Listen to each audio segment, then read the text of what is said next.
ये भी आप लोगों की तरह जो है 2-3 साल पहले हमारे स्टूडेंट हुआ करती थी और अभी जो बीपीएससी का रिजल्ट आया है उसमें इनका फाइनल सिलेक्शन हुआ है।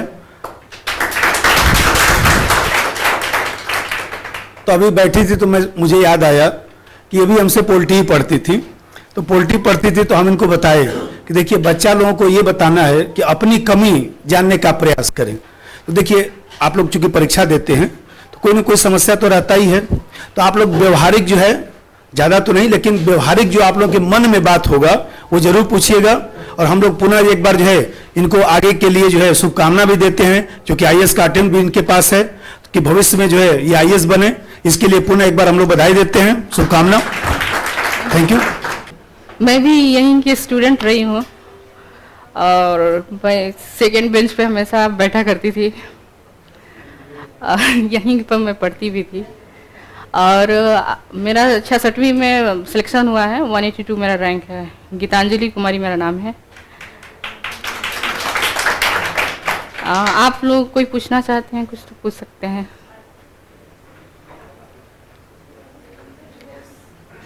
आप लोग बीपीएससी दे रहे हैं क्या? मेंस है या पीटी? 68वीं की 68? अच्छा, तो आप लोगों की तैयारी तो अच्छी होगी, यहाँ पर पढ़ रहे हैं तो।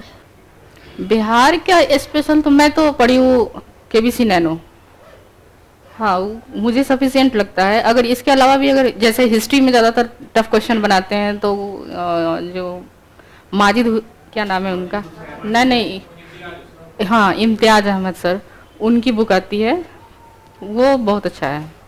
बस ये दो बिहार के लिए काफ़ी है। बिहार करंट के लिए तो एडिटोरिया मैगजीन निकालती है, ऐसा ही बहुत सारा मैगजीन आती है बाहर मार्केट में, काफ़ी है वो। बस ज़रूरी क्या है, वो इम्पोर्टेंट चीज़ जो है वो है प्रैक्टिस। आप कुछ भी पढ़ लीजिए, कितना भी पढ़ लीजिए, पूरा लक्ष्मीकांत आप लोग पढ़ गए होंगे, यहाँ पर भी पढ़े होंगे तो बहुत सारा नोट्स होगा, लेकिन वो सभी सक्सेसफुल तभी होगा आपका जब आप नोट्स का पढ़कर उसका प्रैक्टिस कीजिए।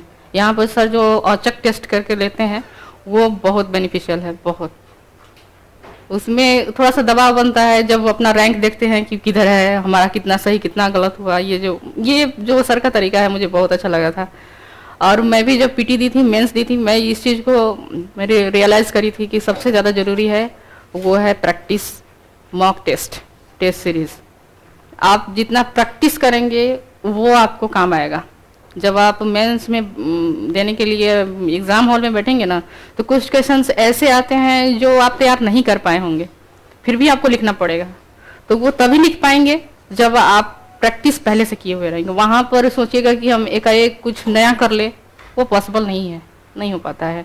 इतना प्रेशर रहता है एग्ज़ाम का, टाइम बहुत कम रहता है और सब कुछ करना उसी में रहेगा। और जब 2-3 क्वेश्चन लिखने के बाद टाइम देखिएगा घड़ी में अपना जो सामने लगी हुई रहती है, एग्ज़ाम हॉल में लेकर तो जाने नहीं देते हैं, तब इतना प्रेशर बनेगा कि क्या लिखे क्या छोड़े कितना लिखे। अब अटेम्प्ट तो करना ही पड़ेगा जितना क्वेश्चन उसमें दिया है। मेरा एकेडमिक सब्जेक्ट भी ज्योग्राफी ही है, मैं ग्रेजुएशन भी ज्योग्राफी से की हूँ। हाँ यहाँ भी मैं पढ़ी थी बट उतना मुझे फ्रूटफुल नहीं लगा। कैसे नाम बताऊँ अब नहीं इस कोचिंग में तो नहीं, उस समय ज्योग्राफी नहीं था। हाँ बहुत बड़ी कोचिंग होती है यहाँ पर, तो कोचिंग की कौन सी कमी है, हर जगह कदम कदम पे कोचिंग है। जैसे अब ऑप्शनल का अगर कहेंगे ना तो ऑप्शनल में अब उस तरह से नहीं आ रहा है, पहले पैटर्न नहीं है। जैसे 66वीं का आप लोग देखे होंगे किस तरह का पैटर्न था, ए बी करके हर क्वेश्चन में दे रहा है 25 मार्क्स करके। अगर ए बी देखिए 36 पेज होता है टोटल, ठीक, हमको लिखना है कितना 6 क्वेश्चन, सेक्शन ए से 3, सेक्शन बी से 3 लिखना होता है ना। और ए से भी एक क्वेश्चन में 2-2 क्वेश्चन डाल रहा है, तो 6 दूनी 12 हो गया, 12 क्वेश्चन हमको अटेम्प्ट करने हैं। तो आप लोग अपने हिसाब से ये आप पेज को काउंट कर सकते हैं ना कि 36 पेज है और 12 क्वेश्चन लिखने हैं, तो 12 × 36 3 पेज आना चाहिए एक क्वेश्चन के लिए, तो समझ जाइए। मैं भी जब 63वीं की मेंस देने गई थी तो उस समय 50 मार्क्स का क्वेश्चन आता था एक लिखने के लिए, तो मेरे बगल में जो लड़का बैठा हुआ था, मैंने उसे पूछा हुआ था कि जो 50 मार्क्स का क्वेश्चन है उसको कितने में लिखना होता है। तो वो बोलता है क्या है कि 36 पेज है, 3 घंटा है, जितना मन करे उतना लिखो। गजब बात है भाई। अब उस समय मैं कोचिंग कुछ नहीं ली थी, मेंस के लिए कोई तैयारी नहीं की थी। अचानक से मेरा मेंस था, पीटी दी थी, हो गया था। तो फिर भी मेंस में अच्छा से दी थी उसका, लेकिन ये नहीं पता था कि 50 मार्क्स में मुझे कितना लिखना है। कुछ ऐसे लोग भी मिल जाएंगे आपको इस तरह की बात कहने वाले। वो बात मुझे अभी तक इसलिए याद है क्योंकि वो दिल पे लगी थी वो बात मुझे, कि किस तरह से बोल रहा। वो लड़का जो बगल में बैठा था वो बोल रहा था मैं 4 बार से मेंस दे रहा हूँ। इनकी 4 बार से दे रहा, तुमको इतना पता नहीं है कि 50 मार्क्स में कितना लिखेंगे, और दूसरे को बता रहे हो। ये तो मिसगाइड करना हुआ ना। सब्जेक्ट वाइज आई थिंक सब कुछ यूट्यूब पर तो अवेलेबल है, देख रहे होंगे, जान ही रहे होंगे। लेकिन जो मेरा अपना स्ट्रेटजी रहा वो मैं बता सकती हूँ कि मेरा अपना क्या था। मेरा अपना यही है कि जो भी बुक्स थी और जो भी टेस्ट सीरीज था, मैं टेस्ट सीरीज पे सबसे ज़्यादा फोकस की हूँ।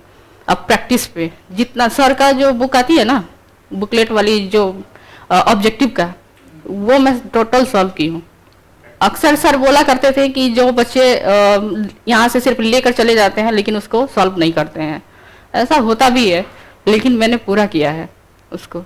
और वैसे वैसे जितने भी, जैसे घटना चक्र की बुक है, सब्जेक्ट वाइज हिस्ट्री है, साइंस है और पॉलिटी है, वो तो मैंने किया ही किया। और इसके अलावा जो लूसेंट की बुक आती है ऑब्जेक्टिव वाली, उसको भी मैंने किया था। और लूसेंट का जो जीके वाली बुक आती है वो तो पढ़ना ही पड़ता है, सबको पढ़ना है। और उसी तरह से केबीसी नैनो है, तो केबीसी नैनो के हर चैप्टर के लास्ट में क्वेश्चन दिया हुआ रहता है। और इम्तियाज अहमद की बुक जो ऑब्जेक्टिव वाली है वो, क्योंकि इसमें 1 लाइनर क्वेश्चन पूछा जाता है बीपीएससी में, इसलिए उसके अकॉर्डिंग ही पढ़ना ज़्यादा सही रहेगा। अब क्वेश्चन पूछेगा 1 लाइनर, बैठ जाएंगे यूपीएससी का क्वेश्चन लेकर, तो नहीं हो पाएगा, फेल हो जाइएगा। ये है इसमें। नहीं, यूपीपीएसएस में नहीं दी हूँ। हाँ, बीन लूसेंट क्या है? लूसेंट जानते हैं? जितने टॉपिक है ना, उसके जितने फैक्ट हो सकते हैं सारे के सारे निकाल के उसमें रख दिया है, बस वही है, इसके अलावा कुछ नहीं है। अब बीपीएससी फैक्ट पूछती है, उसको कॉन्सेप्ट से कोई मतलब नहीं है। क्या करंट 2 मैगजीन का इस्तेमाल कीजिए, कवर हो जाएगा। मैं की थी एक एसपीडी होती है, हाँ एसपीडी की, तो वो यूट्यूब पर सब डाल देता है ना चैप्टर वाइज कर करके। मैं खरीदी कभी नहीं हूँ, आज तक नहीं खरीदी हूँ एसपीडी। वो यूट्यूब पे जो डालता है ना, वो मैं की वहाँ से, क्योंकि वो खाना खा रहे हैं, चाहे बना रहे हैं, कुछ भी कर रहे हैं, उस समय अपने कान में लगा कर सुन सकते हैं, वो रिविजन चलता हुआ रहेगा। उसी तरह से दूसरा मैं एडिटेरिया को फॉलो की थी। मैं इसलिए एडिटेरिया बोल रही हूँ क्योंकि मैंने एडिटेरिया के टेस्ट सीरीज भी ज्वाइन किया हुआ था मेंस का, क्योंकि हमारा जब मेंस था उस समय कोविड चल रहा था, अब बहुत भयंकर मुझे भी हो गया था। हम तीनों भाई बहन मरते मरते बचे इस बार के कोविड में, और 2 महीने मेरे पास टाइम था, उसमें भी कोविड हो गया। और जब ये एग्जाम का डेट दिया था मात्र 20 दिन पहले, फिर भी वो जो कंटिन्यू चलाया ना, जिसकी वजह से हम लोगों का बहुत अच्छा हो गया मेंस। माइनस मार्किंग तो समझिए हम लोग भी दिए, जैसे ऑप्शन ई जो है एक तरह से मानिए वो माइनस मार्किंग ही है। अब जिस तरह से यूपीएससी में हम लोग प्रैक्टिस करते हैं, निगेटिव मार्किंग को ध्यान में रखते हैं, अधिक से अधिक जो है, जो जितना ज़्यादा अच्छा गेस कर सकते हैं उस पर करके, लेकिन इसमें गेस से ज़्यादा इम्पोर्टेंट हो जाता है फैक्ट। आपको जितना याद रहेगा उतना अच्छा कर पाएंगे, सही कर पाएंगे, आपका निगेटिव बहुत कम जाएगा। लेकिन वही जबरदस्ती गेस करने की कोशिश कीजिएगा तो इसमें जाएगा, गलत हो जाएगा। केबीसी नैनो और इम्तियाज अहमद की जो हिस्ट्री की बुक आती है, नहीं क्राउन में मेरे पास है भी नहीं।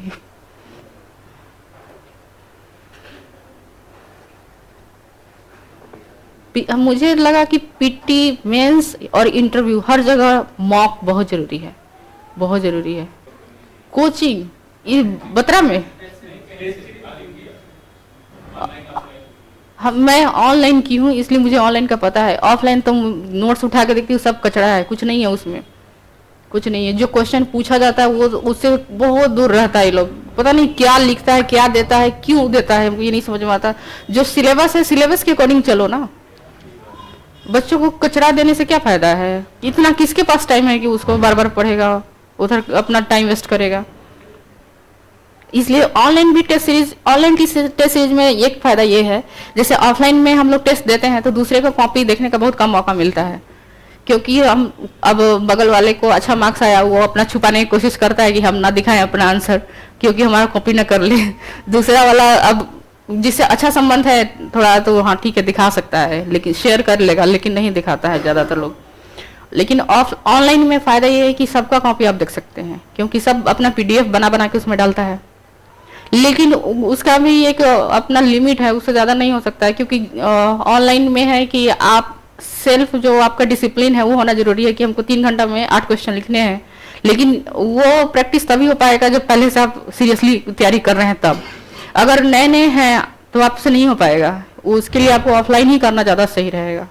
क्योंकि ऑफलाइन में है जैसे नागर भैया है, आप लोग लिखिएगा 8 क्वेश्चन, 3 घंटे से थोड़ा सा भी ज़्यादा होगा, कॉपी छीन लेंगे, वो रहने नहीं देंगे। तो वो आपकी स्पीड को बढ़ा देगा उस तरह से कि आपको लगेगा कि मेरा कॉपी छीन लिया जा रहा है, हमारा नहीं हो पा रहा है, तो स्पीड बढ़ता है। लेकिन वहाँ पर स्पीड बढ़ाने के लिए आपको खुद के ऊपर कंट्रोल रखना पड़ेगा, टाइमर सेट करके टेस्ट लिखिए, वो ज़्यादा अच्छा। राइटिंग का तो कोई ऐसा नहीं कि हाँ एकदम मोती झरते हुए जो लिख रहे हैं वो होना जरूरी नहीं है। ऐसा हो कि आदमी पढ़ ले, क्योंकि जो कॉपी चेक करने वाले होते हैं वो थोड़ा बुजुर्ग लोग होते हैं। अब इतना भी खराब मत लिखिए कि आदमी पढ़ ही नहीं पाए, उसको घुमाकर हर एंगल से देखना पड़ रहा है कि भाई क्या लिखा है, ऐसा नहीं होना चाहिए। मेरा भी राइटिंग बहुत खराब भी नहीं है, बहुत अच्छा भी नहीं है, एवरेज है, चल जाता है, पढ़ लेते हैं लोग। ठीक है फिर तो, थैंक यू। सब्सक्राइब कीजिए हमारे चैनल को और बेल आइकॉन को दबाइए हमारी लेटेस्ट वीडियो सबसे पहले देखने के लिए।